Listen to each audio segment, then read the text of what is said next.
Welcome to the London Commercial Offices podcast with me, your host, Steve Berridge, Managing Director at Fidgins Cost Management. This is a podcast where we share the stories, career paths, lessons and insights from some of the industry's most influential people. Anything contained within our podcast should not be considered professional advice, and if you haven't done so already, please hit the subscribe or follow buttons to ensure you don't miss any of the amazing guests we've got coming up. It also really helps us grow the show. Thanks. Today we're joined by Toby Badcock, Project Management Extraordinaire. Toby is a director at Cyril Leonard, a London-based property consultancy offering a range of services including agency, asset management and building consultancy, which is where Toby sits in the project management team. So without further ado, Toby, welcome to the show. Thank you very much, Steve. Morning. Yeah, as I mentioned on a few WhatsApps, a little bit nervous about this, but excited nervousness, really. Trying not to be. I've listened to, obviously, a number of the podcasts over the years, but I think it was when I listened to Cara Thompson's a couple of weeks back, having met her at a lunch last year. That was quite an insight. And then we caught up and you asked whether I'd like to do it. And I thought, yeah, you know what, I'll take the plunge, grab the nettles and go for it. So thank you very much. No, the pleasure's all mine. I always say doing a podcast is a great leveler because, you can meet people in the market that, are incredibly capable, incredibly confident. But as soon as you put them on a podcast and hit record, the nerves kick in, which is great because I actually think it makes a person slightly vulnerable. And I think it's a far more interesting and engaging conversation. So you'll know then from our previous episodes that we like to start right back at the beginning. So how far back do you want to go today? So for me, property began right back in childhood. My grandfather and my uncle both worked in property, dealing with leasing and residential block management for many decades.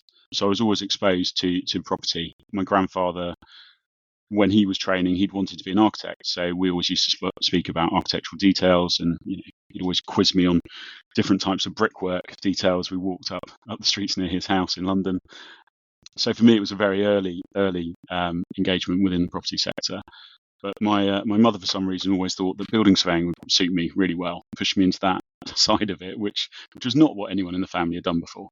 And so I started, probably as far back as I can remember, really. And then from that, I grew up in Kent, but went to Gravesend Grammar School in Kent. So my mother, she was very keen that my younger brother and I got into the grammar. So moved us both at a younger age from the primary school we started at. Gave us loads of tutoring and extra homework from the headmaster, Mr. Gosby, which I didn't enjoy at the time, but appreciated later. So was that 11? Was that 11 plus? 11 plus, yeah.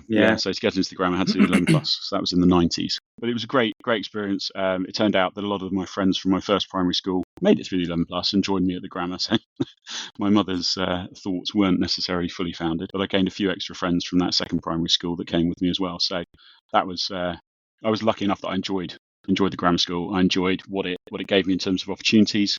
And I think quite early on, it gave you the understanding of and the opportunities to lead teams, whether it be in sports or I was going to say, were you academic or were you sporty or both? Mixture of both. Probably equally bad at both. I enjoyed my sports. I can relate. I loved rugby. I started rugby super early. I was 5, I think, when I started rugby up at the club near me in Vigo.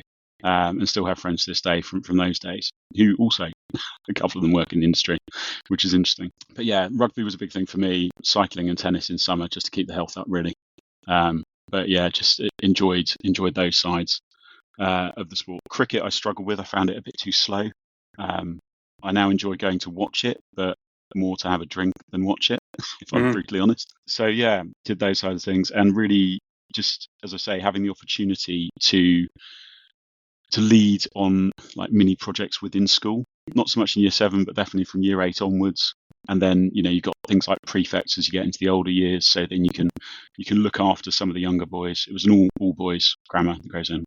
And so, you then have the opportunity to kind of, impart a bit of your understanding of the school onto the younger children as you get older. So I think some of that leadership skill set started developing quite young, and was certainly helped and assisted by the teachers at the school over those years. So I had a positive time at school. I think a lot of people struggle with it perhaps, but I really enjoyed my time in school. I found that I made a lot of good friends there, and whilst none of us like to be pushed, I think the grammar is a nice level of being pushed that helps you understand a bit more about how much you need to put into your everyday life and what you're going to get out of it as a result.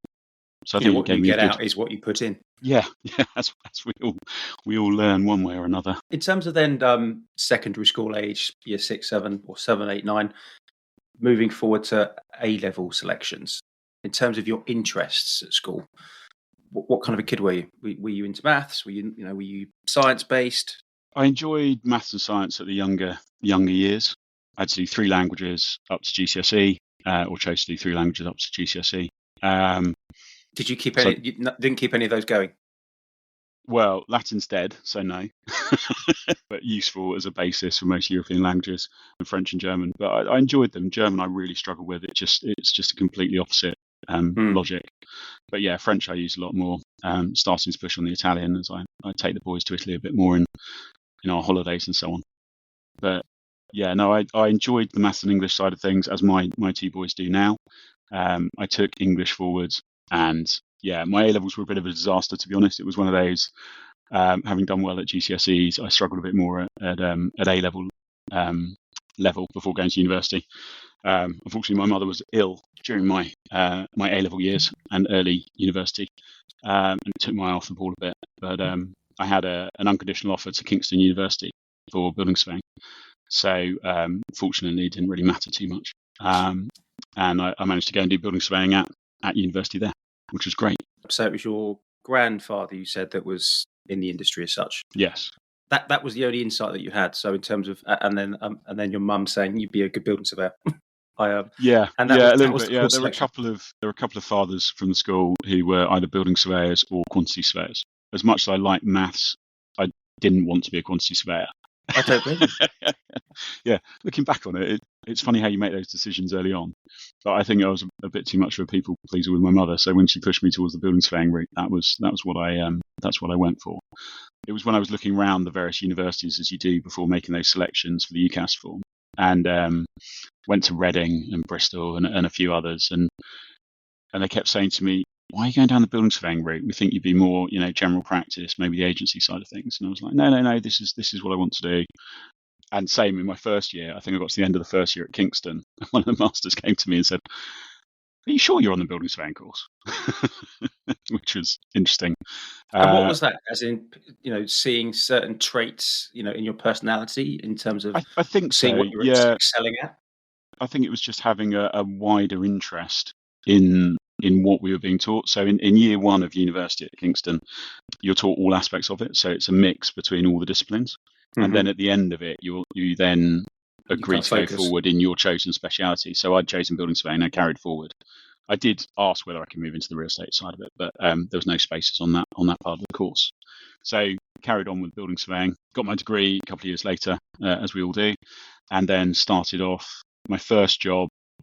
I was still living in Kingston at the time, and went through an agency at the time. I hadn't done a year out placement. I'd gone straight through. I went to an agency, and I found a position available in Croydon, which wasn't too far from where I was living in Kingston. Went and met a chap called Sean Lawless at Haywards Property Services, which was part of a much bigger company called Aeronaceous. So we were the project management and building consultancy side of that company. And he gave me my first opportunity to join the building surveying team there, and that was really good fun. I went straight into an existing team with a couple of directors and an associate level, senior PM, senior building surveyors, and then a number of us that were graduates. I think it was in the first couple of weeks, I noticed one of the guys in the office looked familiar, and it was James Orchard, who subsequently 20 years later we were working together again at Knight Frank. But he'd been at Kingston University a couple of years ahead of me, and I think he was a senior building surveyor at that point. And so I started off in residential. We did a lot of what was called decent homes projects for the government, and we worked closely with Greenwich local authority, working on wide estates of residential properties that needed refurbishment. So that was my first couple of years of experience within the industry, really. I found it interesting, but what I found was that I enjoyed the project side of delivery. I didn't really get into dilapidations or anything else on that side of it. it didn't interest me as much. So I did a little bit towards my APC, but it wasn't where my focus was. And so from that, I looked to move up to the London office. So I started in Croydon. We had a London office at the time up in Farringdon. So I transferred to the Farringdon office. And that was great. That was a really good experience to work under different associates and directors within that team. And we were there for a couple of years. Was that still resi in the Farringdon? Still resi, yeah, still doing resi. Started working more so because having worked with Greenwich, we had exposure to all sorts of sides of their estate. And part of it was, I don't know if you remember, but the Kidbrooke estate was redeveloped in the early noughties, or late noughties at this point. And so Berkeley Homes took a view on it, and they redeveloped that entire site. So we helped Greenwich with that on the consultancy side, which was really interesting at that point as well, to see how developers took an existing site and could regenerate and massively influence and change that whole area. So that I found interesting. And we were then doing a lot of work with from the London office with Ealing and their residential properties. So again, a lot of decent homes work. 2008 came along, and as we all know now, the global financial crisis was just around the corner. And unfortunately, where I was at Irenaceous, there were problems financially, and the banks that owned a lot of the businesses foreclosed and basically sold off arms of it. And we were caught up in all of that. So it was interesting to find myself in, I think it was April 2008, unemployed. 6 months into time to be looking for a job. Yeah, unemployed, having had the firm shut down, and I had 6 months into ownership of our first home, my wife and I. And it was one of those very nervous phone calls calling her to say, yeah, I'm in the pub. It's not been a great day. This is where I'm at. I'll be home late. Yeah, I'll be home late, exactly, and don't expect me in any kind of good state. But I'd had a lot of good conversations with other consultants over those coming years, working on the Ealing projects especially. And so one of the other consultants was keen. They'd been trying to get me to join for about a year or so. So I spoke with them about opportunities to join them. But Ealing, from where I am in Essex, is completely the opposite side of London. It's a real trek. So there was a consideration for logistics there. And again, I went back to an agent and asked a recruitment agent and said, what opportunities are there with some of the bigger firms? Can you have a look? I appreciate I'm one of X that have come out of this firm, but this is my skill set. This is what I have to offer. And EC Harris, they were based on York Way at the time in King's Cross, just in Yarn Court there. And they too were working on decent homes. And I had all that experience from the last 4.5 years or so, 3.5 years, I think, actually. It just aligned perfectly. They had one of their team members leaving, and I could slot straight into that existing team. And Chris Wheaton, who was there, one of the associates at the time, great chap, really amazing whiz on Excel, very clever. He kept trying to teach me, but it wasn't my thing. But he gave me the opportunity to join that team, and it was a great exposure for me, actually, being at a company as large as that during the downturn. So I was there 2008 through 2014. Had you done your APC at Irenaceous, or? No, I hadn't. Starting it. What I found was that there was, going back a stage, when I was at university, I did a summer placement at Collier's, Conrad, Riplet, Erdman, as they were at the time, CCRE, and they were on Marylebone Lane at the time. And I was lucky enough to do an entire summer, so 6 weeks of out-of-town retail with some of their team there, through some connections I had in the industry, which I was very lucky to have. That was my first exposure to working within a property firm. At that point, there were a number of directors and quite senior people who weren't chartered. It was kind of a mishmash of who had done it and who hadn't. And when I started out at Irenaceous, it was similar. There were some really senior people who weren't chartered. And whilst I was signed up for it, I was doing my diary and everything else, I hadn't pushed on it because I'd had a number of opportunities to progress my career as was. And presumably the business wasn't pushing for it either. They weren't. No. Yeah. It was kind of in the background. It was a good time. There was profitable work out there. Up until the financial crisis, it was really enjoyable. You could progress. You could. I had a team of 8 or 10, and we were working on delivering a feasibility report on Ealing at the time, actually. And I'd been in working weekends doing all sorts to get it done, but I was pushing for that senior building surveyor role at the time, and it was just unfortunate timing that the firm foreclosed as it did at that point. So no, when I joined, and going back to your question, when I joined EC Harris, it was one of the interview questions was, okay, you haven't got your APC, you're 3.5 years out of uni, you need to get that within a year. And I just committed to that. I jumped into the graduate training program but of course I wasn't a graduate. They're set up for it, especially at that sort of time, because I think I joined Davis Langdon at a very similar time. I think you joined in 08, and I think I joined, it was 09, maybe 010.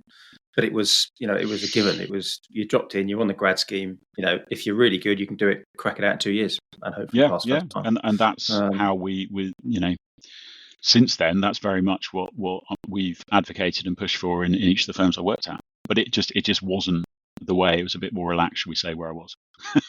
So pushed on that in the first year. Did struggle, as I say, because I wasn't a graduate. So I had slightly different skill set and experience. And because I wasn't joining and following a process, and it was very process driven, it was a lot more of, doing the APC on your own. We did have a little study group, which was great. Still in touch with a couple of those guys. We've all gone off into different directions, as our industry does allow for.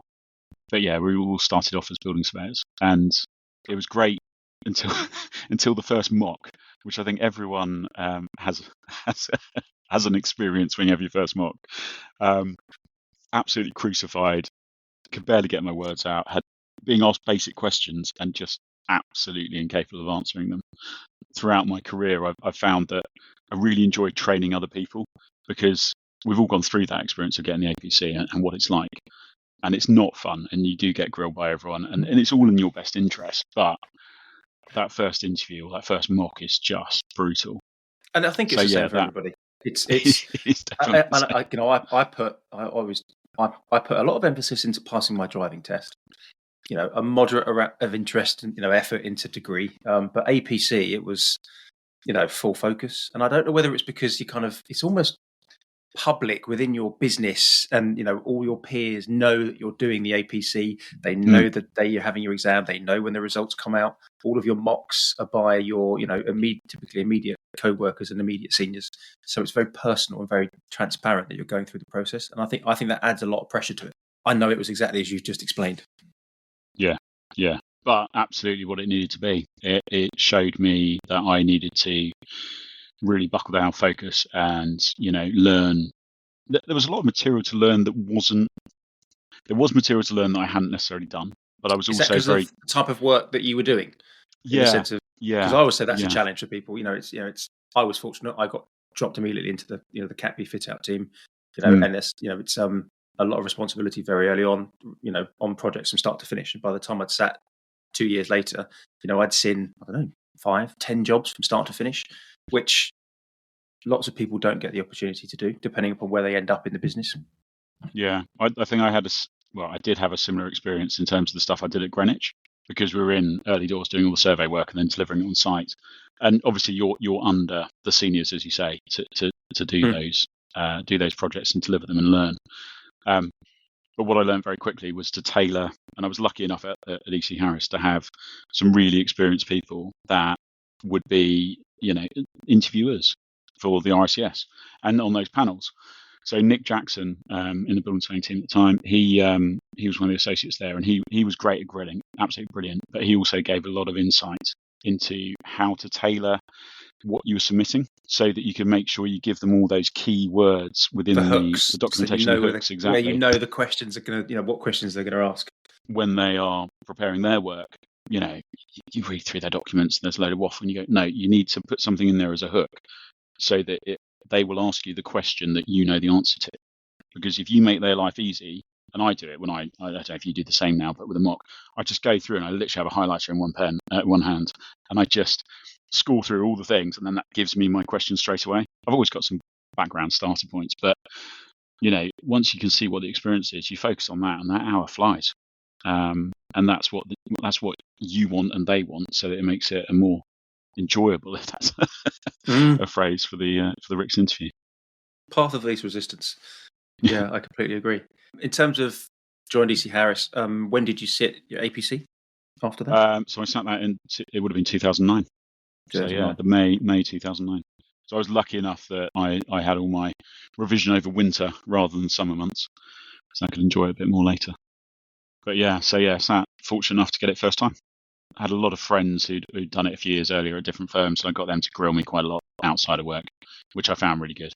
Even just being in the car with a friend, Paul, and he'd grill me with questions on a Sunday morning after we'd had far too many the night before, when we were driving somewhere to do something else, and he'd just be firing questions at me, just relentless.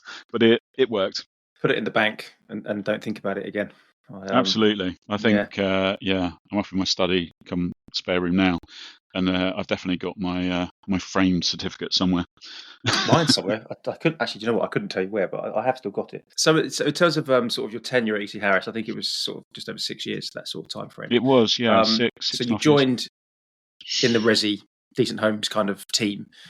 Your role, your responsibilities, the kind of the work that you were involved with. Do you want to quickly talk about that, as a period of time, sort of highlights? So I started off, as I say, came in to work on the Decent Homes projects, and that was at the time with Barking and Dagenham, another local authority. I joined as a building surveyor. I hadn't branched into PM at this point. I was still very much down the building surveying route. Started on that project, was based on site quite a bit actually, which on the right side of town for that, so driving from Essex to Barking was okay. Delivered a number of schemes down on site with a couple of colleagues. We still had Clerk of Works in those days, so that was great. Some fantastic team members on that side who were really supportive and helpful in terms of eyes and ears on the ground, because you can't see everything. So did that for probably the first year, 18 months. There was obviously, as I say, the 2009 financial crisis, global financial crisis. When that hit, that had an impact on the business. I was fortunate in that I was in the building surveying team, and we were less exposed. The PM teams and the quantity surveying teams, which EC Harris was renowned for as a quantity surveying firm for over 100 years, they suffered more so as the work dried up. There were redundancies, and I was fortunate enough to not be caught up in that. We had the pay cuts, same as everyone. When there's a downturn, unfortunately those things happen. But it gave me an opportunity because there were so many different clients and projects that the company could be involved in, that there were other areas that I could expose myself to. It gave me the opportunity to work on public finance initiative schemes. So again, location-wise, quite helpful. One of the senior directors, he lived out in Suffolk. I was in Essex. We did an independent certifier role for 6 police stations across Norfolk and Suffolk. I've never been in a police station, fortunately, other than when we were building them. And that was quite an experience to be out in, proper greenfield sites, doing these buildings and coming out the ground with piles. And we were doing boreholes for heat source pumps using the underground heat. We had all sorts of sustainable measures that were being built into these developments, and the Kia Group were building them out, these 6 sites. And it was a fantastic opportunity to really get into the construction technology side of things. And that was great for me, seeing construction from literally out of the mud, which we don't really get to do too much in central London. So having that opportunity was good, and working with and learning from someone who'd worked all over the world on some amazing infrastructure projects was fantastic for me. So working with Jonathan was great. At the same time, I found that going right back to the beginning at Irenaceous and Haywards, I enjoyed project delivery. And so a couple of years in, I did ask a recruitment consultant, how do I move into a project management role? I'd like to focus on that area. And they just gave me really simple advice. You need to do it where you are, and then you can move with that as a title. So I spoke with other departments and the wider teams, and I got into the school side of things and delivery. So there were 3 of us that worked closely together, Neil Brogan, Alan and myself. We delivered a number of schools out in Bracknell for Bracknell Forest Council, delivering their school programmes, so refurbishment and new schools. And again, that was a great experience. A lot of refurbishment work, but a lot of new build as well. Creating entire new wings of schools, and having to house 300 children on a playing field in porta cabins was an interesting experience throughout winter. You learn from each project, and I think that was one of my first design and build projects actually on that particular school. Yeah, I think it's fair to say that the contractor went into it a bit naively, perhaps caught a little bit of a cold on that one, but it certainly taught me a lot. And working closely with Alan, Neil at that point had moved on to Mace, where he still does schools. But Alan and I delivered that one, and that was quite an experience. And I found that project management was definitely what I wanted to be involved in. I continued doing the schoolwork. It gave me really interesting experience working with the education funding agency, and EC Harris wanted to second me into the EFA, and I was quite clear with my then line manager and one of the directors that if they did that, I wouldn't be around for too long. So shortly after they seconded me in, I left. So true to my word. I'd worked within government organisations before. A couple of years previous to that, we'd worked with Department for Health and rationalised some of their property estates, which was a really interesting experience of how wasteful the industry can be in terms of not realising how many offices they had and how many they needed. And it was a fairly simple exercise to rationalise. Using them inefficiently. Using them inefficiently. They did not need, I think, across London, let's say it was 5 or 6 offices. They didn't need 5 or 6 offices. So as a team, we were able to rationalise that and save them quite a lot of money in operational costs, which was, at that point in the downturn is what needed to happen. But yeah, my experience of working there was great experience. But again, I knew that I didn't want to be seconded into that kind of role, having done it previously. So I looked around the market and I came across Stace through an agent at that point, so a recruitment agent. It was the right kind of opportunity. I've spoken to a few different firms, but when I met Gareth, that for me was, you get a feeling straight away for someone, and he was someone I wanted to work with, and figured I could learn a lot from him, and that was true. He was great for the next stage of my career. It was a great opportunity, and that was when I properly went into project management. And offices? Was that your first kind offices, of real foray into the workspace world? Having left EC Harris, I was then working on, at the time, a fund owned that whole development behind EC Harris and Yarn Court and so on in King's Cross. And it's managed by LaSalle. And my first experience was in a building, and I could see my old office, literally wave at my old colleagues from 50 metres away. But that was a great experience, refurbishing a single building, 30,000 square feet, doing the Cat A on it, and working with the likes of Aris Architects, so Mark Limbrick, who I still deal with a lot, and have a lot of time for Mark. Yeah, lovely chap. A far better cyclist than I am. But yeah, that was my first experience, and I loved it. I found that was a really, really interesting side of our industry. And so the focus then became split between residential and office. And a real, I imagine, completely different culture, environment, pace to government residential kind of work. Completely different. Much more. I would assume much more exciting, because that's where we operate. Yeah, definitely much more exciting. And I think the grounding that I got from all that experience in the decade before set me up nicely for what I was then looking to learn about and progress within. And so it then ended up being an experience of the office, commercial office market, working with developers and landlords and funds and so on, and then also working on the residential still. But the residential was more so developer-led schemes. So whether it was permitted development and monitoring that sort of work, or I was fortunate enough to be involved in a large residential refurbishment or development of a brownfield site out in Tottenham Hale. And that I spent a number of years on, taking it through the early planning stages, design stages, doing all the enabling works on the site. So clearing a site with, all sorts of hazardous materials and stuff in the soil, clearing all of that to allow you to then develop it, working with all the agency side, clearing, just getting tenants off the site, everything that, and having that vision and working with project directors from the development company who were doing this as a joint venture with the landowner. That was a fantastic experience, just seeing how you can turn something into, an incredible offering and creating more housing, which, all my early experience was about refurbishing it and making places more livable and usable. But this was about creating new homes. Obviously, when you create blocks of flats, a lot of them get sold off site and off plan, and not necessarily, within the UK. But for all of that, there's also all the affordable side of it, which was developed and delivered as well. So, that was a great experience, really interesting to learn about project appraisals and how it all stacked, and be able to have the ear of the two directors from the developer and ask them those questions and go through their appraisals to understand it better. Whilst also an element of, the numbers they'd included perhaps weren't necessarily tried and tested for certain elements. The market continued to improve and everything worked out really well. Yeah, that was a fantastic experience of a different side of residential. Unfortunately, I didn't get to deliver it on site. I did the early stages, the enabling works, all the fun of like substations and getting data onto the site, all the hard stuff. Yeah, not the fun stuff.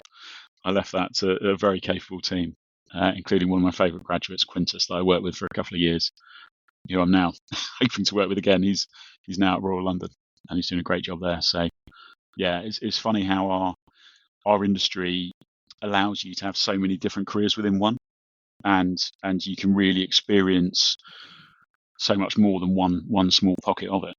Yeah, very grateful for those opportunities. That was a great time. I think you've probably got my CV in front of you, but it was 4.5, 5.5. Yeah, it says four and a bit on LinkedIn. 4 and a bit. There you go. So that was, accurate, I think it was late 2014. I joined there, and then we took Rupert, our first, to New Zealand for a trip over that Christmas, which we planned for a long time because that's a long way to go. And then so that ran until late 2018, and then I joined Knight Frank early 2019. So we did the resi and the office commercial, and I also got exposed to hotels, again working with a developer, which was really interesting. That was probably the project that led to the opportunity at Knight Frank. I was fortunate enough to be working with Charles Ingram Evans, the other side. He at the time was at CBRE, and he was working with the landowner. We were working with the developer. We got to know each other over that project. And after he left, I just said, let's stay in touch. Waited for him to pop up on LinkedIn, where he did, of course, which was Knight Frank. Over the probably 6 months before, they had contacted me a few times through the recruitment side of KF, but I just kept ignoring it, if I'm brutally honest. But when Charlie called me up and said, "Do you fancy a coffee?" I thought, okay, let's go and have a chat, see what he talk about the project. And that was it. He explained what the team were looking to do in terms of their focus before that had been very much occupier-led for delivery for the PM team. They'd already won, I think it was 2 projects at the time.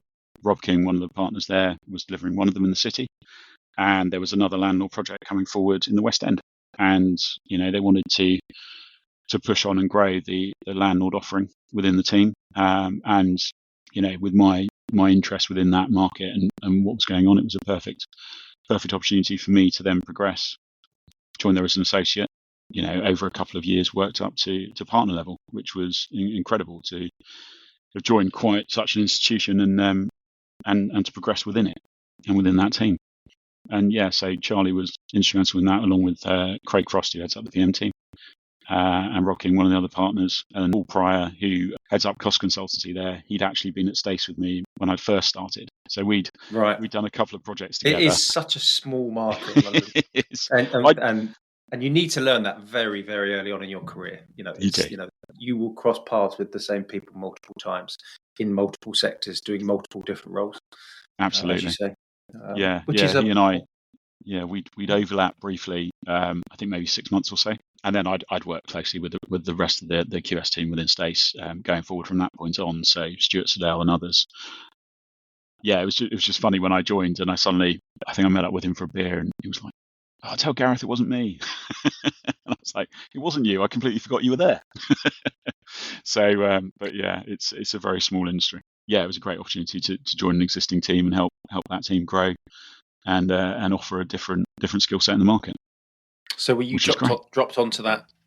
I joined, as I say, as an associate, and I was working heavily involved alongside another associate at the time, Grace Artes, who's also now a partner at Knight Frank within the PM team.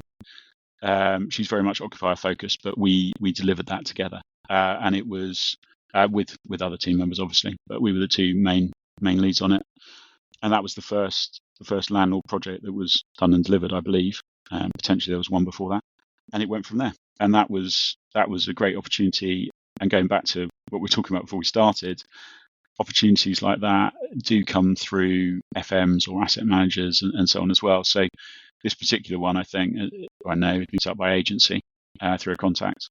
The group at Knight Frank had put together the asset management team, the PM team, the QS team. So we offered all the services to deliver the commercial office fit out and refurbishment, and also to do the resi side of it.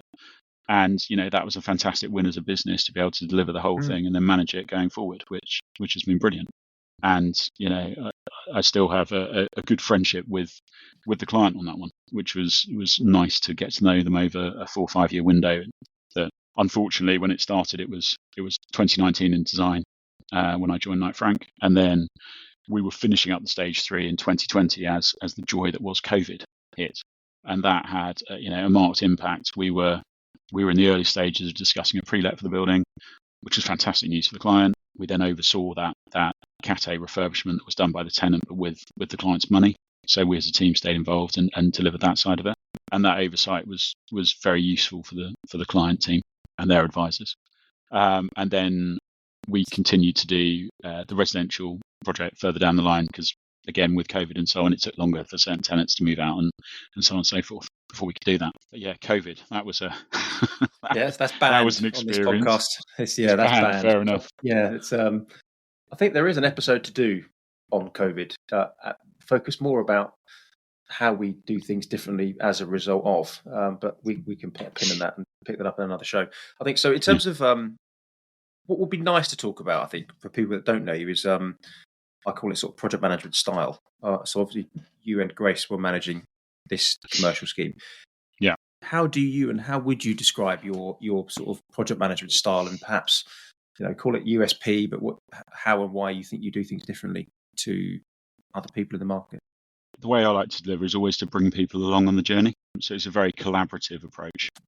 It's not banging fists on the table and getting angry about everything, because if you've got to that point, then you've already lost, and there's been a failure before that. So yeah, it's very much about bringing people on the journey.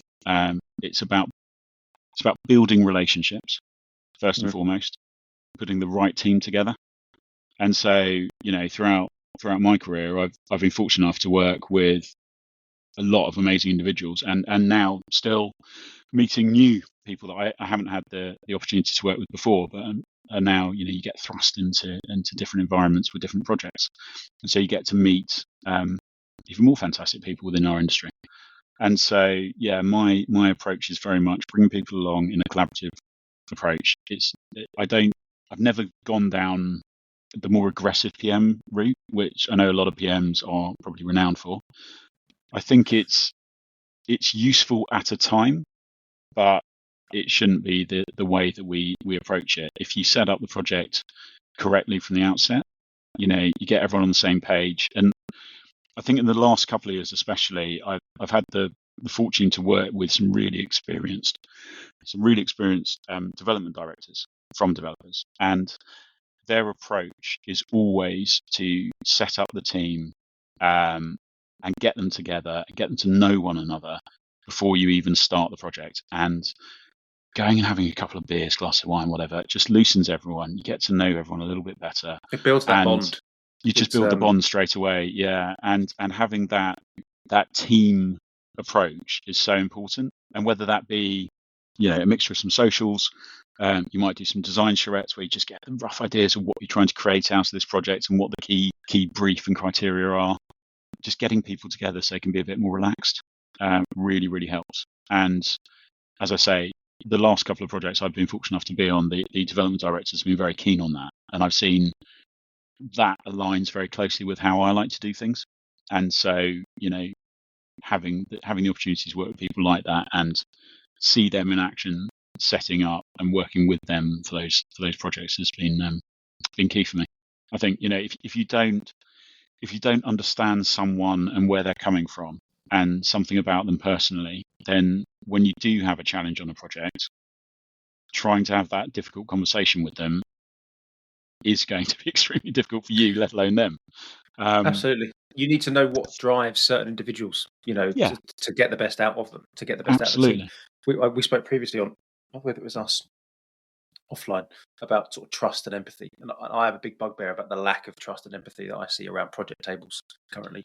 And maybe this is more Cat B occupier because it's fast paced and I mean, there is an element. We often work with the same people within the industry. So whether then there's an assumption that everybody already knows each other, but actually the individuals are always changing within those teams. Yeah. It's you sit down at a table, everyone talks about collaboration and everyone says all the right words, but in reality, and I see it daily, that people turn up to a meeting with self-interest.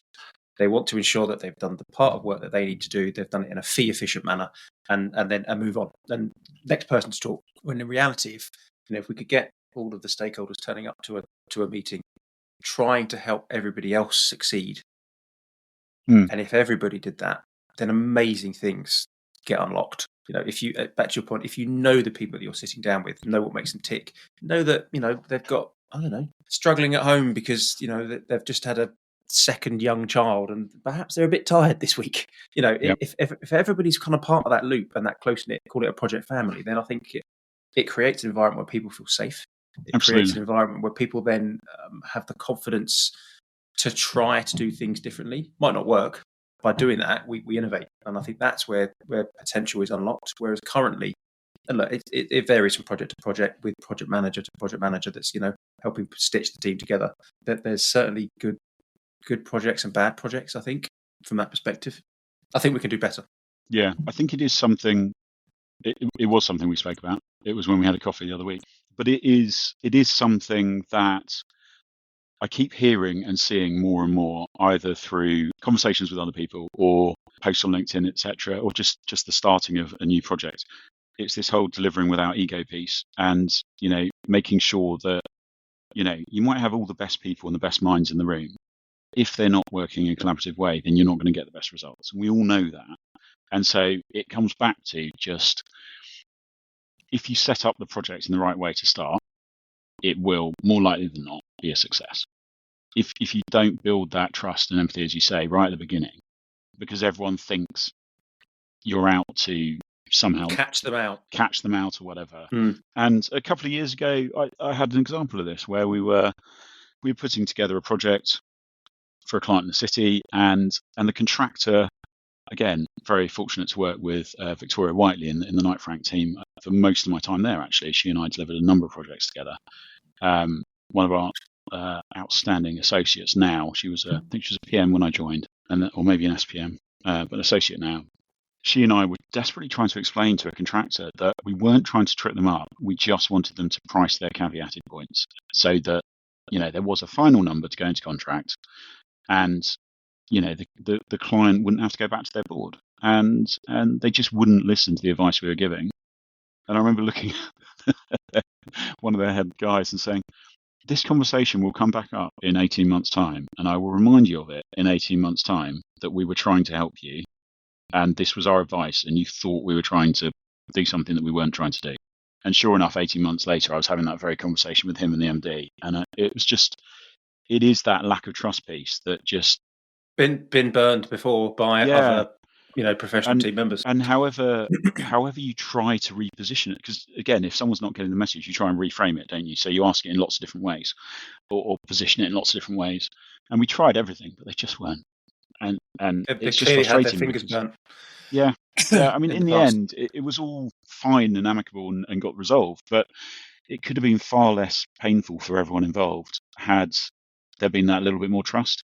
And I think that's unfortunately something. It's not just PM. It's I see it in the cost consultancy world. There's a handful of cost consultants in the London market that have a name or a reputation for being, in my opinion, unreasonably tough on contractors. It's almost a joke. Everyone knows who they are. And I find pick up a new job with a new QS that I haven't worked with before on the contracting side, and it's almost it's like a first date where we sit down and we kind of meet each other and kind of work out how each other likes to work. And I often find that they come in with expectations that we're going to be of a similar ilk, and that's not how we operate. And it's we get the first batch of costs through from a contractor, particularly sort of post-con, artificially high because they're expecting the other side to red pen it in a way, so they start high to end up in a position that is fair and reasonable. And it's a learning curve for everyone that works with us. That's not how we operate. Let's work together. We've all got the same client that just wants to ensure that they're getting fair value and are paying a reasonable amount of money for the work that they're doing. Don't start high and then us spend 2 days arguing the toss to get down to a reasonable figure. Let's start at a reasonable figure, and if it's reasonable, great, move on. But we're not unique. There's a load of good QSs out there, but there are still some bad eggs in the market that take pride, or not take pride is the wrong word.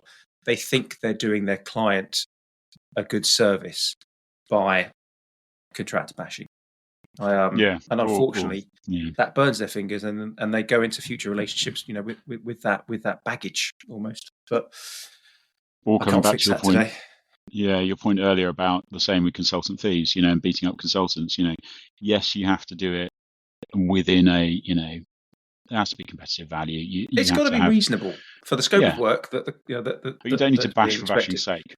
If you're Correct. comfortable with the number, why try and save yourself a few percentage points of that number if you don't Because need let's face to? it, you're going to need that goodwill most likely throughout the project, Yeah. in Well, some way, shape, or form. we had this conversation with an MEP consultant on a project we've recently been appointed on, and you can push and reduce fee, but then, as they rightly said, but what would you like to cut out? Because What professional don't you service do you want? not want me to deliver? Yeah.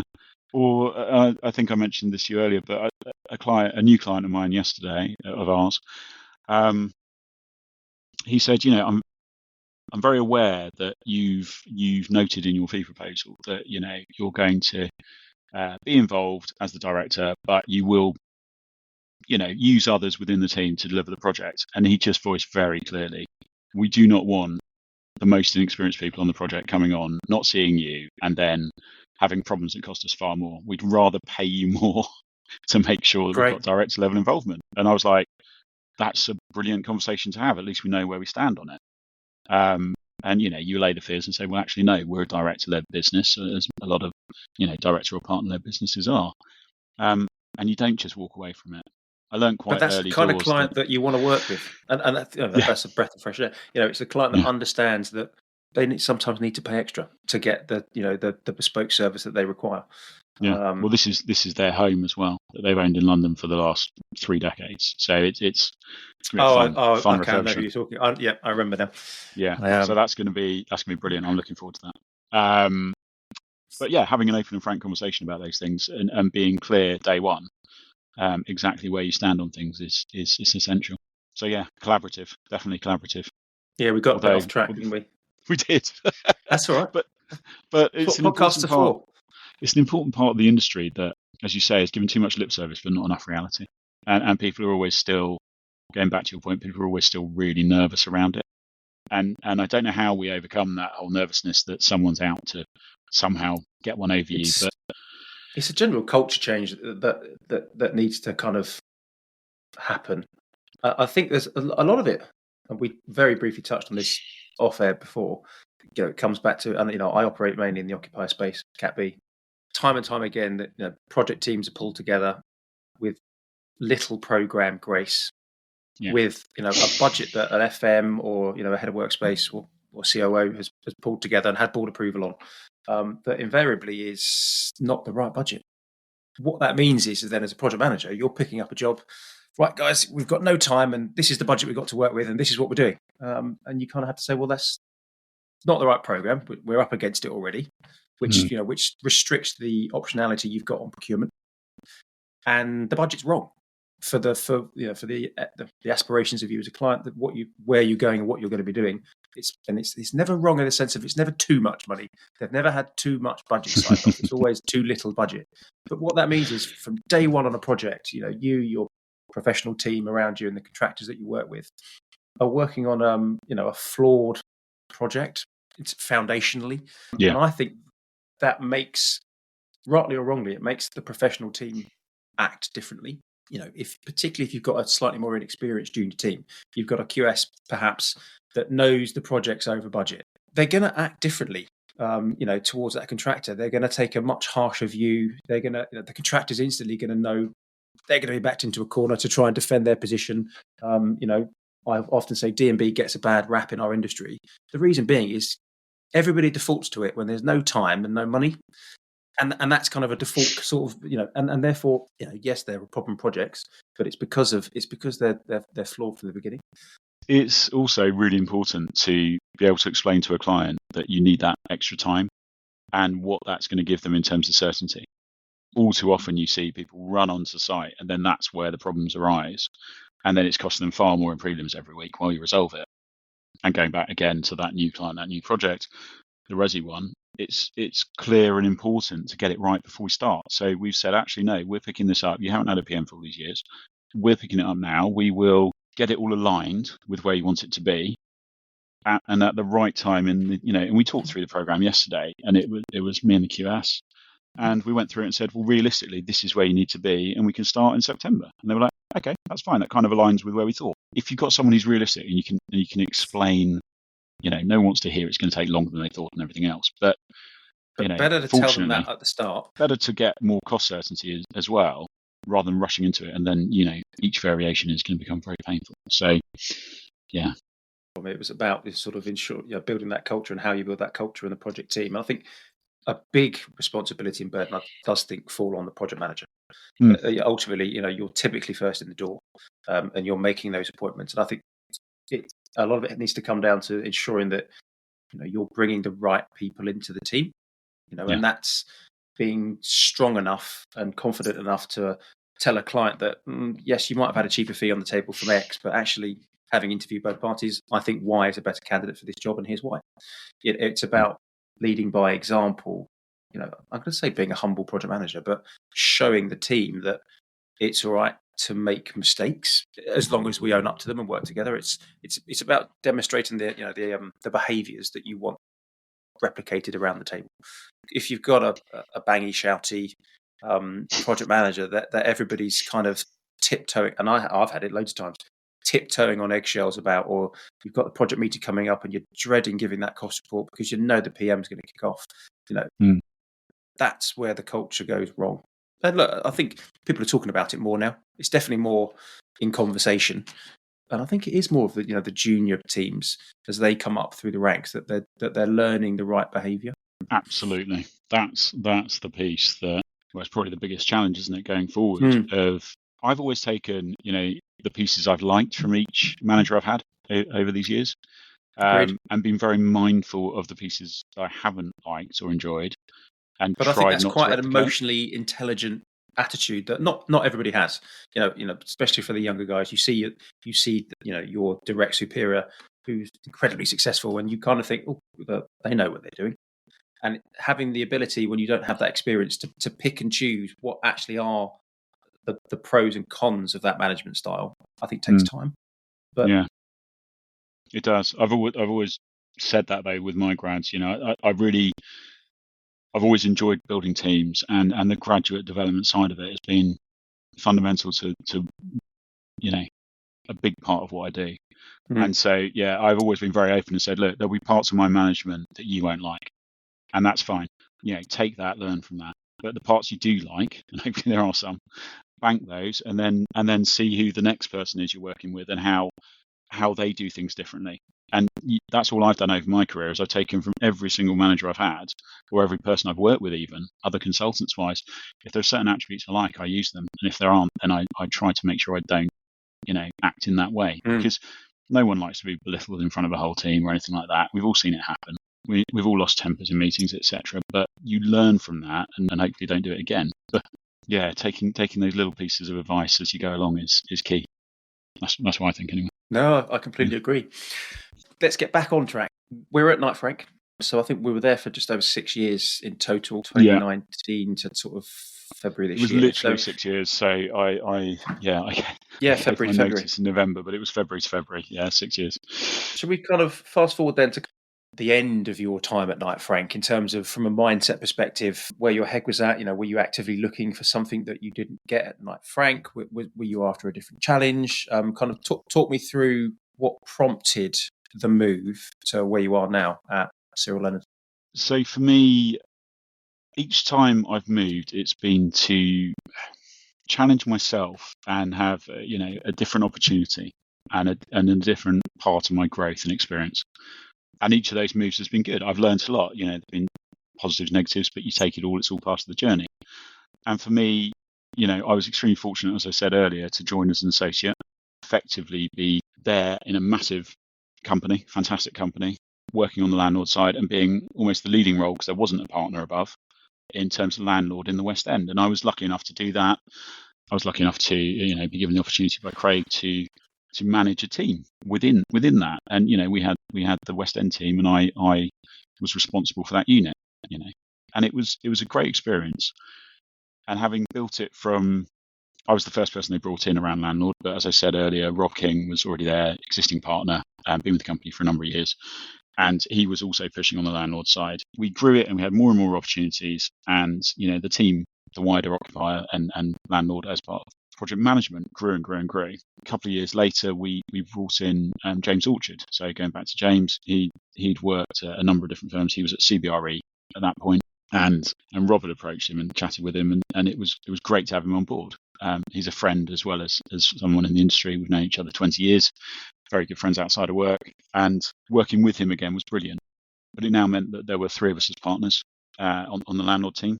It was a fantastic opportunity, as I say, to join and help develop. But I felt for me that I had to offer, and what I'd done, I'd reached the end of that journey. And it resonated when I was listening last week to, sorry if I pronounce her name wrong, but Jaeger Owen and the three questions. Yep. And it's so true. I'm Great plug. Always thanks, Toby. It's all right. but it's always something I'm looking at, and my wife's very annoyed about it constantly. But there's always that 1, 3, and 5 year plan, and the decade as well. Where do you want to be? What do you want to do? And I know what I want to do, and I don't necessarily explain that to others, but I know that I have a certain plan and things I want to achieve. And so for me, it was that, how long do you have left to work? Absolutely, her first one. How do you want to spend that time, and who you with? For me, I wanted a different opportunity. If I'm being brutally honest, I wouldn't be able to make equity partner, not without an awful lot of things changing. And business ownership, or a potential for business ownership, and certainly having the responsibility of being at that level within an organisation is important for me. And I think for anybody that has a passion for building and managing and shaping teams, wanting to either run their own or be a significant part of running their own business, I think goes hand in hand in that. And I think it's kind of it's the natural progression that happened. Not for everybody, but certainly in a lot of people that I know that have enjoyed managing and building teams, they want to have that autonomy to be able to take control and implement changes when they see fit, to a certain degree, without having that big corporate structure to go through. Yeah, absolutely. Having the handcuffs taken off. Absolutely. And for me, one of my big targets have been to be a partner by 40, which I did do, and was very, as I say, grateful for that opportunity and everything afforded by it. But going forward, it was, as you say, it's, when I say ownership, I don't necessarily mean ownership of the business, but an ownership of a team within a business, and having that autonomy. And that's what, when I decided last summer that sat in a garden in this house in France. We just had 2 weeks around Italy, and it was a brilliant trip with my eldest Rupert.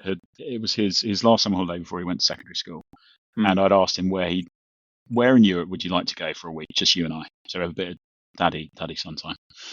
And he wanted to go down to Pompeii to see the ruins in Italy. So we looked at flying and all the rest of it, and in the end we decided to do a road trip, and it was a brilliant experience. I had 9 days, just him and I, in the end, before my wife flew in with our youngest Edward and met us in Florence. And so we'd driven down, all the way down to southern Italy, had a brilliant time, gone to Capri. We took the wrong time of year. Summer in Italy is absolutely boiling. It was, for me, a nightmare. For him, everywhere we went to had a pool, and he loved it. He had a great time. But it was that fantastic bonding time together before he had that big transition to secondary, which he realised day 1, day 2, he came to me and said, "You were right. This is a big change." But he's doing well and he's loving it. But it was, for me, it was sat in France at the end of that trip, just in the garden of this house that we'd stayed at, and I just thought, you know what? For me, it's done. I need to think what the next challenge is, and I've been thinking about it for a while. And I then went and spoke to a friend in the industry, and I said, and that's a good thing about our industry. You can have lots of different friends and mentors. I had coffee yesterday with someone that exactly a very similar position. Just wanted to sort of have a chat, thinking about leaving an existing building to go and pretty much do his own thing, but with someone else. And it was just a soundboard. Am I crazy? No, you're not. Yeah. And that was part of what I looked at as well, setting up not on my own, but with others. And I had been looking at that for probably the best part of a year. It was one of those risk points of, it would be great to start from scratch, but then there's a lot of risk associated with that. And am I in the right position or time in my life to be doing that with the young boys and everything else, and as the breadwinner? And so I decided that wasn't quite where I wanted to go. But yeah, sat down with this mentor, fantastic chap in the industry, and he and I went through, and we had very similar ideas of where I could go, whether it was client side or whether it was another consultancy. And he was happy to have, little informal chats with certain people and, just put my name out there and so on. And that was probably September time. And then October, he went and spoke to one of the client side that I was interested in approaching. And I they weren't looking to recruit someone at my level, which is nice for them to say, but they didn't want a T-boy or no, absolutely not. No, they had those. Yeah, team T-boy. No. So that was, I knew from other conversations that they were expanding the team, but yeah, just unfortunately for me, timing-wise, it wasn't at my level of experience. But at the same time, there was Simon Rook, who is MD at Cyril Leonard. He and I had met 18 months before at a clay shooting day, and we got on really well, had a really good conversation on that day, and just had a lot of similar traits and interests. And he made it very clear that he was interested. So my friend and mentor, he messaged me and said, right, I've had the conversation with that person, but they can't. But you should pick up the phone to this chap. And it just went from there. And within 3 weeks, we thrashed it out. And I'd met the other two owners of the business, and we'd had great conversations about what I'd done, where I was looking to be, what I could bring and offer to the firm, and how we could look to improve and grow it, sustainably over a period of time. And it was all about culture. I was looking for a slightly different type of culture to where I was, and having. I mean, for those, because I don't know much about Cyril Leonard. In terms of just a bit of a quick narrative about sort of who you guys are, what you do, and that sort of stuff. So, quick narrative and explanation. So, we're multidisciplinary. So we have the part I'm in, so project management, building consultancy, and we have building surveyors and PMs within that team. Very project led and professional services. No internal cost consultancy. No internal cost consultancy. No. For the first time. Yeah, first time. And so that's us in our department. And then we've got the agency side headed up by Mark, and that's very much the leasing and selling of buildings. And they've got a fantastic team. They're really interesting projects, really interesting clients, and there's a bit of overlap there as you always like there to be, which is good. Turns out that some of their clients I know from other things as well, so that's quite nice. Catch up with people for a coffee and a glass of wine. And then we've got the asset management side, block management and so on, which again very successful team within the department. Yeah, for me it was about that culture and understanding, and it's a very small firm, ideal really. It's 20 of us, and it's a very different animal to, my first firm was in the thousands, second was in the thousands, third, Stace were in the hundreds, but very much a partner-led and director-led firm, which I enjoyed, and having that direct contact with the owners of the business. You can always have straight conversations. It's a great number and a great sized team. I think, I was similar to you. I was DL ACOM, a number out of thousands. And then I left to go and join Core 5 when they set Core 5 up. And there were 7 of us. And I think by the time I left Core 5, I think there probably was about 20 of us. But it was, I remember that enough. First office. Over in Southwark. It was. I look back at that very, very fondly. It was you're a big enough team that you can take on a sized job and do it well, but you're small enough that you're all best of friends. Everybody knows everything about everybody. The directors at that point in time aren't managing staff; they're helping deliver projects properly. Which coming back to the culture thing earlier, it enabled the younger guys, myself included, to kind of learn by osmosis, because you're all kind of in the trenches together, and you can see those attributes that you like and the ones that you don't. But I think it's 20 is a great number. Yeah, it's perfect. As I say, there are plans in the future, like everyone, you want to grow to a point, but it's got to be sustainable. It's got to be the right growth at the right time. And it's about building it around projects and clients and everything else as well, making sure that we can service them as we need to. In terms of the mix of work that you do from a project management perspective, is it occupier? Is it developer-led commercial? What's the developer-led commercial predominantly, just because of the existing client base, which are very much landlord and developer-owned, pension funds, that sort of thing, and residential.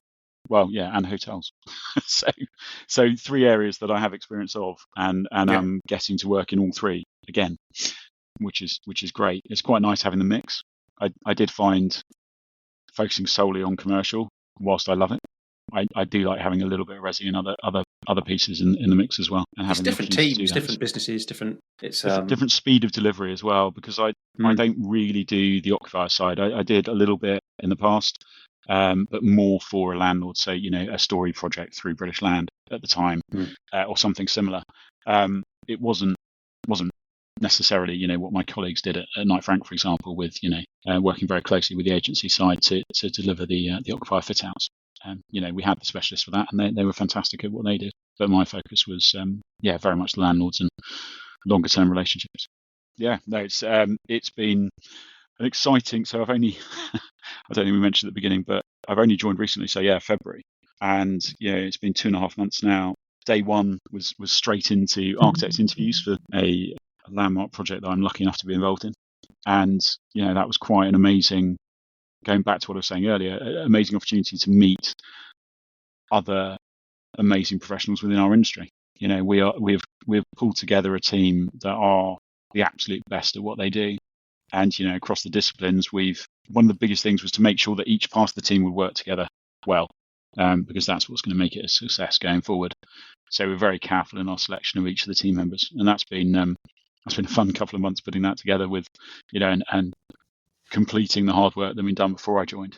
Obviously, all the RFPs and pre-feasibilities and everything else have been done. So really lucky to be able to go and use my experience on large scale office refurbishment and to deliver this amazing project.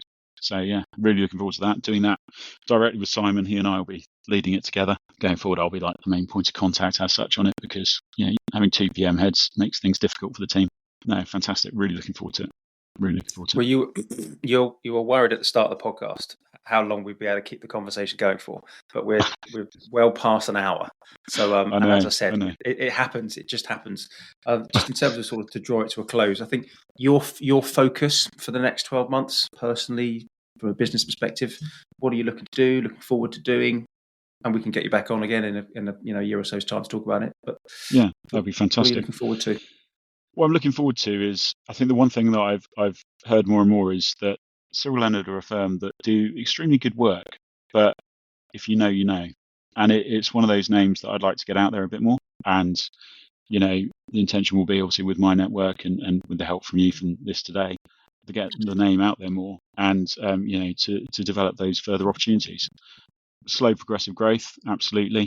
We know what we need to do as a team. We've got some very capable directors and juniors within the team, but we do need to grow the team. And there's some fantastic projects that we're delivering already, and hopefully some more that are coming through the pipeline. So unlike last year, it's looking really positive, I think, for our industry, and things are finally picking up, even though there's a lot of uncertainty.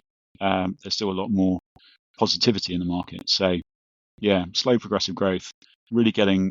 As I say, it's only been 10 weeks, but getting under the skin of the business and fully understanding all my colleagues and how we can get the best out of each other, really, and just becoming part of that culture that attracted me in the first place. Perfect. That's the aim, really.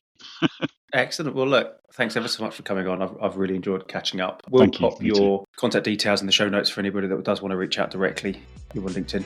You're easy to find. But look, I appreciate that. We'll catch up again soon. Absolutely. Thanks so much, Steve. Thanks, Toby.